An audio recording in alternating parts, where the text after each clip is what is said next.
In 2024, approximately 1.67 million citizens departed Nepal for foreign labor markets.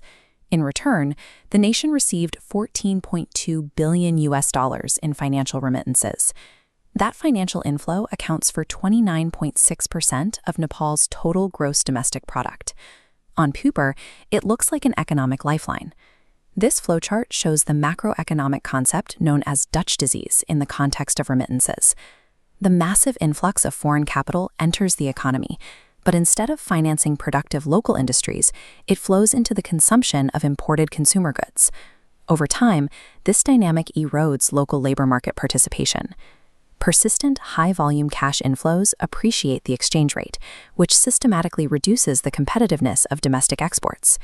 Measured, these funds alleviate immediate household poverty, allowing families to purchase imported staples, electronics, and medicine, but they generate zero productive national investment. Treating human capital as a primary export traps a developing nation in a state of terminal economic dependency, using short-term cash to sustain an economy without an industrial base. Contemporary global migration has shifted away from a simple global south to global north pipeline into a complex multinodal network. Economists often view this through two competing lenses. Human capital theory frames this movement as a rational market correction, matching excess labor supply in one country with acute demand in another. The opposing view is the structuralist approach. The structuralist approach argues that mass labor exportation is an inherently exploitative wealth transfer. It strips the developing periphery of its most productive demographic cohort to subsidize the industries of the developed core. Nepal's passive labor export model is approaching a systemic limit. To navigate the contraction of the global labor market, the country must transition toward the post-1989 Bulgarian technological recovery model. How does an economy engineered for brain drain reverse its momentum to achieve brain gain? The catalyst for the Nepalese exodus is a domestic opportunity crisis. Every year, approximately 500,000 young people enter the Nepalese labor market. Historically, agriculture was the bedrock of employment here, constituting 65% of the GDP in 1975. By 2022, that figure dropped to 24%.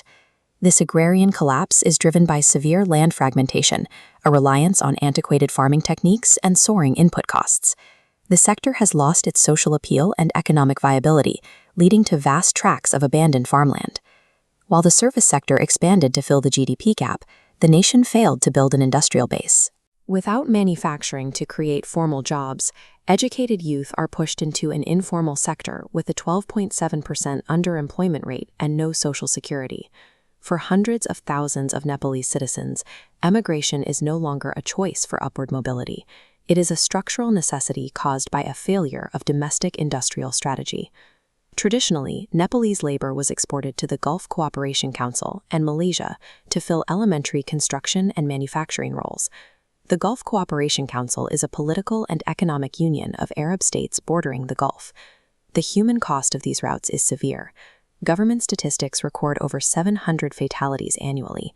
In Malaysia, the leading cause of death among Nepali migrants is suicide, pointing to profound psychosocial stress, while the construction of Qatari stadiums resulted in nearly 1,700 fatalities. Driven away from these conditions, workers are executing a strategic pivot. They are now targeting the demographic vacuums of Central, Eastern, and Southern Europe in search of higher wages and social security.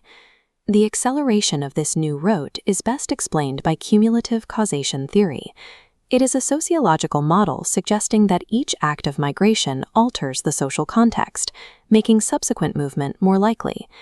As early Nepalese migrants establish footholds in countries like Romania and Croatia, they build intricate social networks.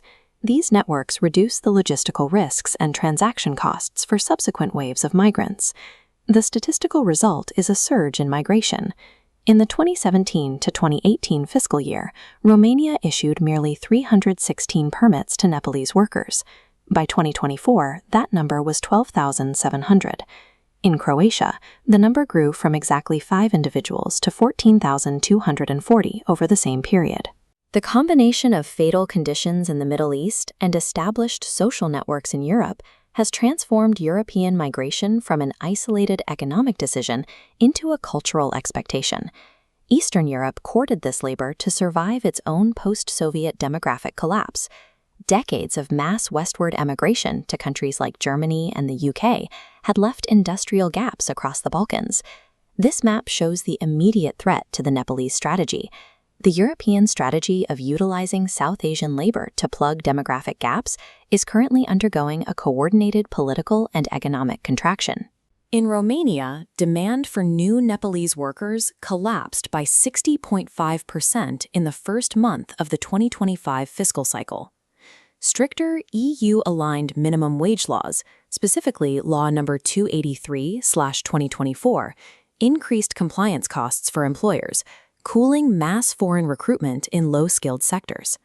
Simultaneously, Croatia recorded a 14% drop in new foreign work permits. Rising domestic wages have begun drawing the local population back into the labor force.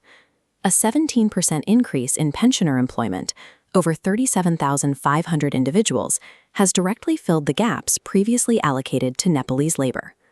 Further west, Portugal enacted a sweeping legislative overhaul.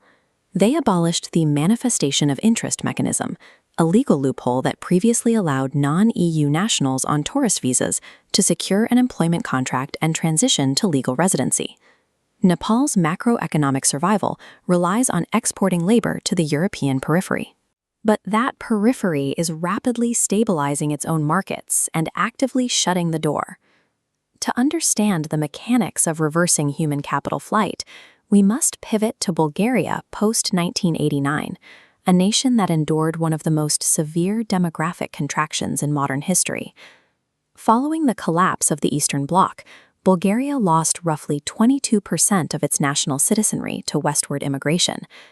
The outmigration created a generational replacement crisis, where only 62 new workers enter the domestic labor market for every 100 retirees. The Bulgarian government initially attempted to reverse this drain using EU structural funds and the Assisted Voluntary Return and Reintegration Program. The program is an EU-backed initiative that offers financial grants to returning migrants. These state grants failed to trigger mass return. Providing microgrants of up to €5,000 for generic business establishment could not overcome domestic political instability, nor did it build scalable industries capable of absorbing highly skilled workers. State-led grants and travel bans are insufficient to reverse human capital flight once it has become a culturally entrenched norm. The catalyst for Bulgaria's reversal came from the private sector. The growth of Sofia's information technology ecosystem, which reached approximately 65,000 specialists, was built almost entirely by returnees, individuals who immigrated, gained technical proficiency and venture capital exposure, and then came back. The architecture of this success relied on private diaspora networks. Initiatives like Return bridged the gap between successful Bulgarian expatriates living in the United States and local startups in Sofia, bypassing slow-moving state bureaucracy. This network diagram shows international venture capital and mentorship injected directly into the domestic market by the diaspora. This triggers the multiplier effect. 100% of successful founders reinvest as angel investors, funding the next generation of startups. Bulgaria's recovery was not achieved by requesting that citizens return to failing local industries. It was achieved by weaponizing the diaspora's newly acquired wealth and knowledge to build an entirely new, globally competitive sector. Contrast the Bulgarian model with Nepal's current Startup Enterprise Loan Program, which provides collateral-free loans to returning migrants. The government defines a startup by age and revenue limits, conflating traditional small and medium enterprises with high-growth, scalable startups. Small and medium enterprises, or SMEs, are traditional, localized businesses with limited scaling potential, like agricultural mills or retail shops. Providing a subsidized loan to an isolated returnee with international networks often leads to business failure. Nepal must transition from dispensing isolated state loans to co-investing in private, diaspora-led venture capital ecosystems. The state should act as a matching fund, absorbing early-stage risk while relying on the diaspora in the US, UK, and Australia to direct the technical mentorship. To operationalize this, Nepal must embrace brain circulation. The assumption that a worker must physically return to Nepal to contribute is outdated. Highly skilled professionals abroad can transfer knowledge, facilitate international contracts, and deploy capital digitally without the friction of physical relocation. Bilateral diplomacy must elevate this standard. Recent agreements, like the Joint Declaration of Intent signed with Germany, promote skilled labor migration and knowledge exchange. Future agreements must strictly enforce technology transfer and the repatriation of Social Security assets, ensuring returnees have the financial liquidity required to launch substantial enterprises. To survive the contracting global labor market, Nepal must stop acting as a passive global labor broker. By weaponizing its vast diaspora, converting remittance cash into strategic venture capital, and institutionalizing brain circulation, Nepal can transform its current exodus into the foundation of a self-sustaining industrial ecosystem.